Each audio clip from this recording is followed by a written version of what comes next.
6 of 6 talks on procedural generation. How many of you have been here for the whole thing? Oh, thank goodness. Okay. I'm just going to assume that. Sorry if you didn't. No, it'll be fine.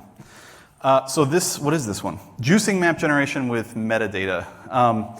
That is my least concrete topic and least concrete title, and it's very hippie zen. So, and this one I truly have no idea how long it will go, but I just wanted to wrap up a number of these thoughts and then sort of give the ... teasers off the back end of some of them. And then also, I have one central idea that I want to communicate. Okay, motivations. So, part of what we want is content that feels plausible, like that actually looks like that a mountain could look like that, right? And we want things that make sense, right? That the procedural generated content isn't absurd or invalid or obscene, right? We want our villages to have personalities. We want the monsters we encounter to make sense for the region that we're in. We want NPCs to be aware of their world. If they live on the edge of a waterfall, they should be aware of that, right? How many games people are just totally unaware of what's going on around them? We want powerful map generation. We want better and powerful name generations. I haven't talked about name generation much, but that's one of my secret fetishes. And we want whatever we're constructing, whatever we're generating, to make sense and cohere. And that I mean like they form holistic, complete parts with themselves, and they sort of make sense with the parts they're attached to. Again, I'm being very hippie here. So, recipe analysis metadata. If you recall from the first talk of the day, the procedural recipes, the idea was you pick a seed and some rules, you generate content, you look at it, is it good, is it valid? You make notes, oh, that's interesting, this town has 4 redheads and a wizard and a mayor named Rebecca. And then if it's valid, you write it out, and you write out the stuff you used to be able to recreate it, that you needed to generate it, and any notes you discovered along the way, and then you throw out the stuff you generated. Okay, so recipe metadata I wanted to talk a little bit more about. It can be just about anything you want to know at a glance. So again, it could be the 4-bedroom, 2-bath. It could be names of things, key features, the difficulty ratings of the item, the prerequisites for the encountering we're talking about. But we can generate anything we want offline, and we can analyze it as much as we want. We can write expert AI bots to consume our data and tell us how good it is or how interesting it is. So we can do really elaborate and extensive analysis, right? Since we're doing this offline, and the magic of it is we just ship it to the player and they just get the seed 75. And they're like, cool. And it will have all these amazing analyses that we did ahead of time. Okay, so I think I mentioned Square Logic. It was a puzzle game I made before. So example number 1. This was a puzzle game. It's like Sudoku on steroids. It had 25,000 puzzles in it. There were 42 different types of puzzles, different sizes and shapes, single board, double board, hidden cage, different rules. And each one of those 42 types had between 50 and 800 puzzles of that type that you could play. We probably actually human QA'd about 100 puzzles, right? So we tested well under 1% of our content. And we had confidence that we shipped with no bugs, in theory. Each area has a set of tutorial puzzles followed by a challenge puzzle. So this is a great example. These are all the puzzles are procedurally generated. So we had double board puzzles, we had hidden cage puzzles, we had nutty puzzles, we had these insane puzzles of just greater than, less than relationships. Each puzzle was played by an expert AI, and the following data was gathered about the puzzle's recipe. How many moves did it take to complete the puzzle? How many different logic inferences did it have to use? So it always tries to do the simplest move it can, kind of move it can. If it can't do that, it tries to do the next simplest thing it can. And only if it has to resort to the 17th most complex, 17th simplest, meaning a much more complex strategy to make a move would it use that. And so it noted how many different ways did it have to think about the puzzle and how hard were those ways. So the difficulty of those inferences, the variety of those inferences. For the double board puzzle, you're solving the same puzzle on two sides at once. And so you can solve some of it on the left side. I'll show you. So see how here the 3s and the 4 and the 2 are all in the same position?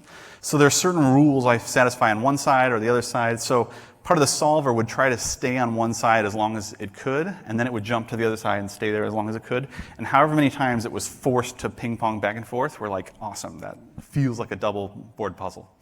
So we wrote all these things down, blah, blah, blah. And then we stored a whitelist of all the valid puzzles.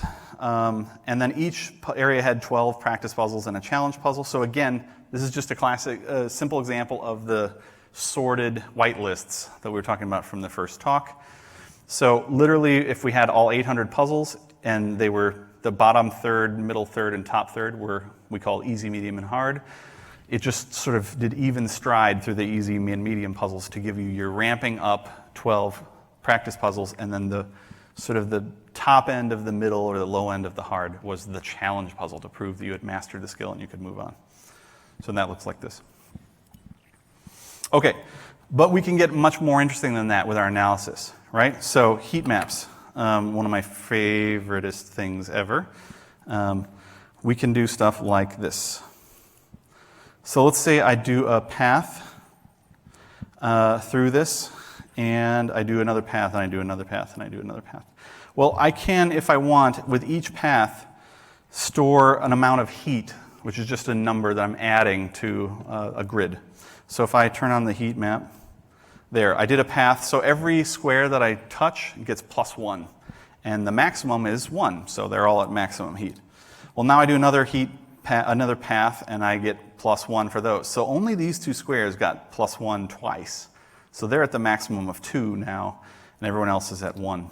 And I path, and I path, and I path, and I path, and I do 1,000 paths. And if I have really good pathing, by the way, this is only taking this long because I'm pausing to draw each path so I can see it. We can easily do thousands of paths in mere milliseconds. Boom, now I have a heat map of the bottlenecks of the map. Right? So now I can record this information even though I can do all these analyses like where's the best hiding spot on the map, where are the parts where I'm least likely to be seen or most likely to see someone else or something like that. All this stuff can easily be part of the recipe metadata, right? And that's just a small grid of floats. So it's not that big compared to some of the other information we might store. So we can get our bottleneck maps that way.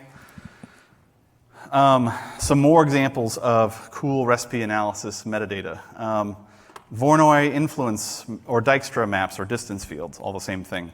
That's like if you start, I should have had a picture for this, I don't.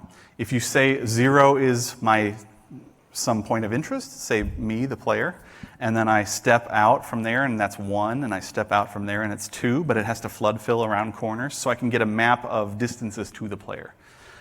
Or I could put all the zeros on all the water tiles and spread out from there. So now I can get a map which is distance to water, right? Or I can have the distance to the exit or the entry, right? Either one. Like if I have to flee this level in my dungeon and I need to head for the nearest stairs, up or down, I can have a distance map that shows me which parts are closest and farthest to the stairs. I can note that in the metadata as well. Or I can make that heat map, make observations based on the heat map, and write those observations down. Like now that I have the heat map of the entry-exit place, I can figure out where the parts that are the farthest from that, I'll put treasure in those parts. Or I can make a heat map from treasure so that whenever I can see like the parts that are the closest or farthest away from treasure, and I can have that treasure self-modify. So I can put treasure into the map, and then I can rebuild the heat map now with the new treasure and find the next place that's farthest from treasure to put the other treasure. So all the treasure is guaranteed to be scattered out throughout the level. I could find the distance to a heat map of the distance from each monster spawner, from each light source.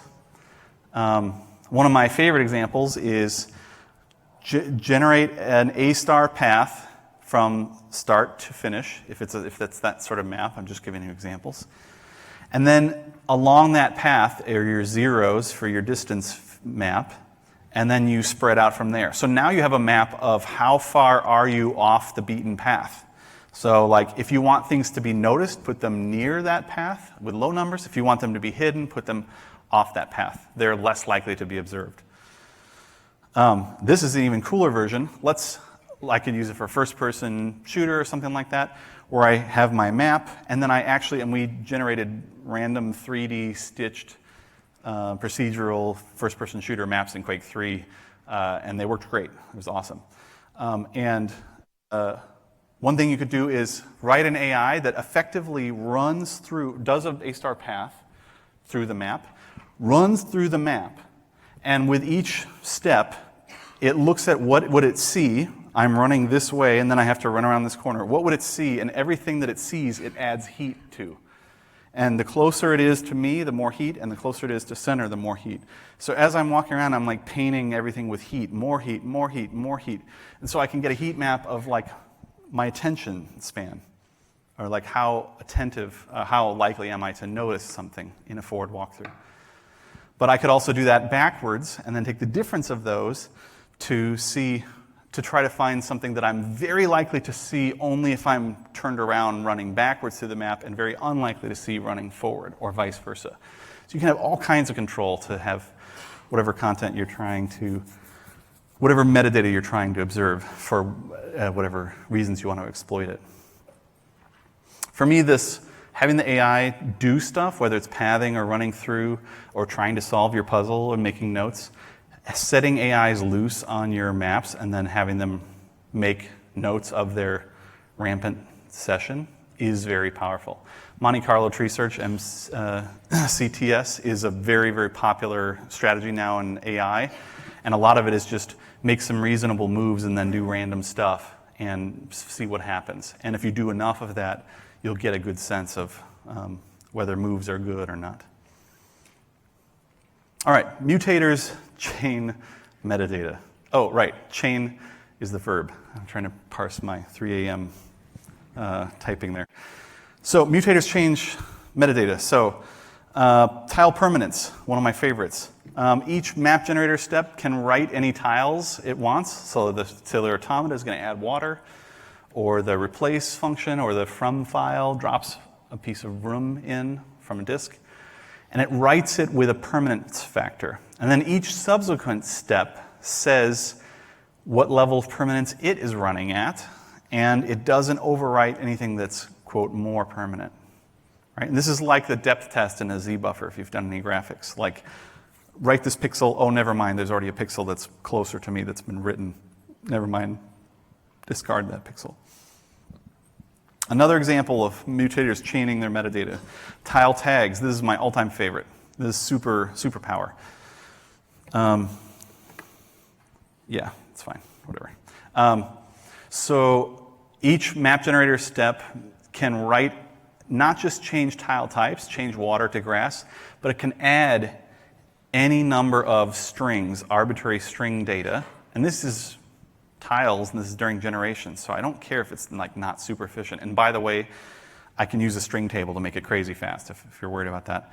So I can just pile on any number of name tags on things. So I mark, you are the prison, and you are the prison, and you are the prison, and you are the prison. But also, you guys are all part of the cave entrance. So you're a prison and your cave entrance. And I can then have subsequent steps in map generators say, I want to do this cellular automata if I have the tag blah blah. Or don't change this if it has the tag prison. Or if I'm in the prison, then change my floor to like metal floor, because I want the prison to have a metal floor feeling. But I did that after I did the erosion steps, so parts of the prison that sort of broke out, those won't be metal, that part will be corroded. So any generator, for any reason, can add or remove any tag or tags to any tile or tiles, or entities.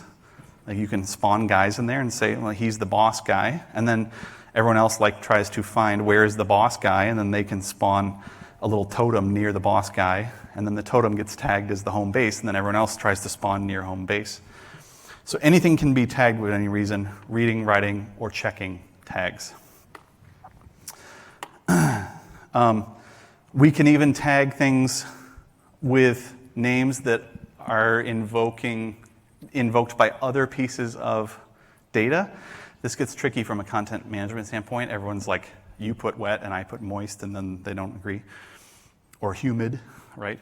But as long as we sort of organize it somehow, I can say, oh, anything I tag as tavern, there's a component of the AI system that says when you enter a square that's tagged as tavern, we're going to give you this new behavior, which is tavern behavior. It's one of the behaviors you can choose from, and now you can choose to carouse and drink and sit down. And then when you leave the tavern, any tile, you move on to a tile that's not tagged as tavern, we take that behavior away from you. So like we rent you a behavior while you're on tiles that are tagged this way. And so now you have map generators that can give and take away the ability to influence AI and all kinds of other things.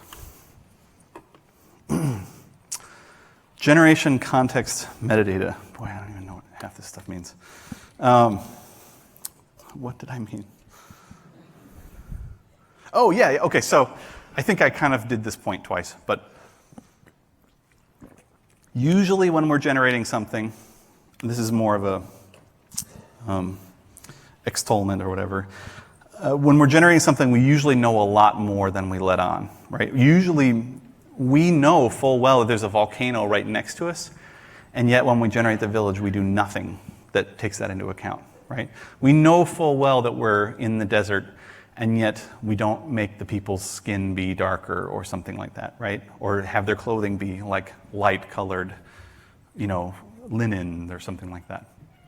Maybe we'll code that up or something, but there's so much contextual information that we have our hands on when we're generating other content, especially when we're having worlds that generate villages, that generate people, that generate relationships or whatever, that we often just ignore and don't pass. So a village should know that it's located in a swamp. An orc should know whether this dungeon is its home or not. Right? A military base should know which faction owns it, right? It might influence its architecture style. Houses should know what they should be built out of, right? Houses in the desert should be made out of sandstone or whatever. And houses in the swamp are made out of whatever, something else. Houses in the gorge are made out of slate. Okay, that said, special constructs. So for me, one of the cool things, and I was just talking to Brian Bucklew here a minute ago, he referred to the oatmeal problem.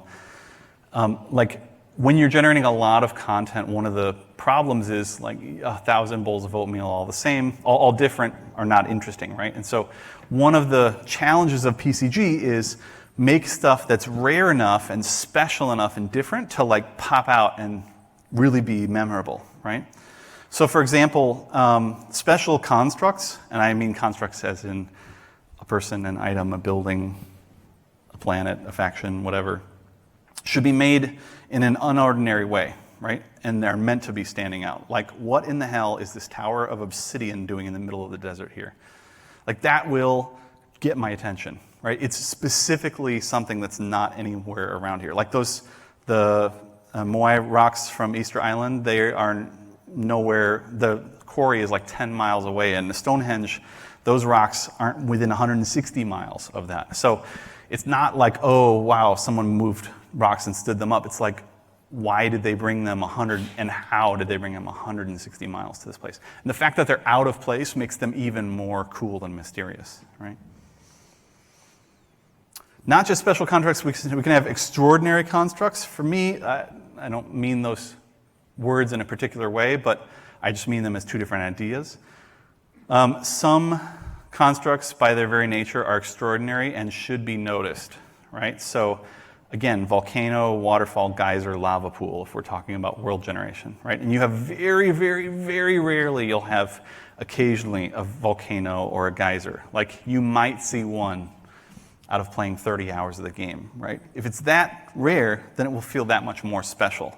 And if you have to put 19 of those special things in just so that the player has a chance of seeing one or two of them, it's going to feel even more special when she does find them.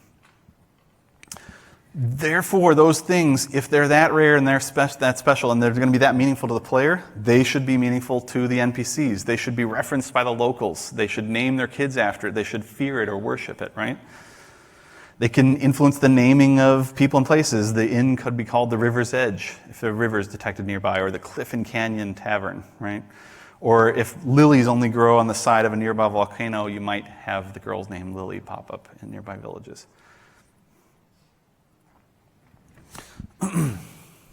So you want to provide your system with lists of words for naming use based on each extraordinary construct. What I mean by that is, if rivers are going to help, or let's say a major river is going to influence something's name or have a chance to be used in something's name, then just more data, right? Just be a data whore.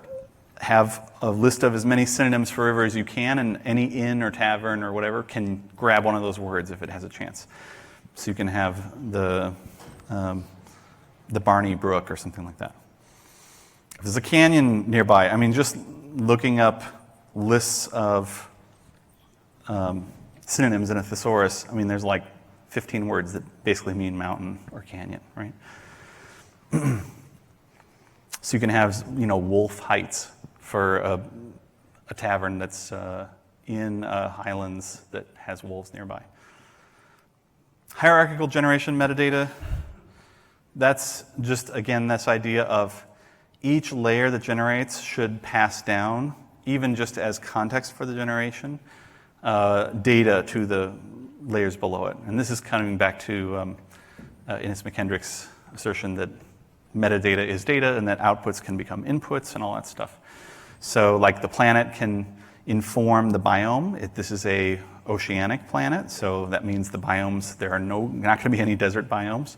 Or if there are deciduous biomes, they are going to be these tall, lanky, watery tree things instead of arboreal trees or something. Or oak trees or something. That in turn influences the height and shape of the terrain, which in turn might influence the placement and the disposition of the village, like if it's really rocky or craggy, or if there's a lot of good soil nearby, which might in turn affect the styles of buildings, which affect rooms, which affect residents, etc.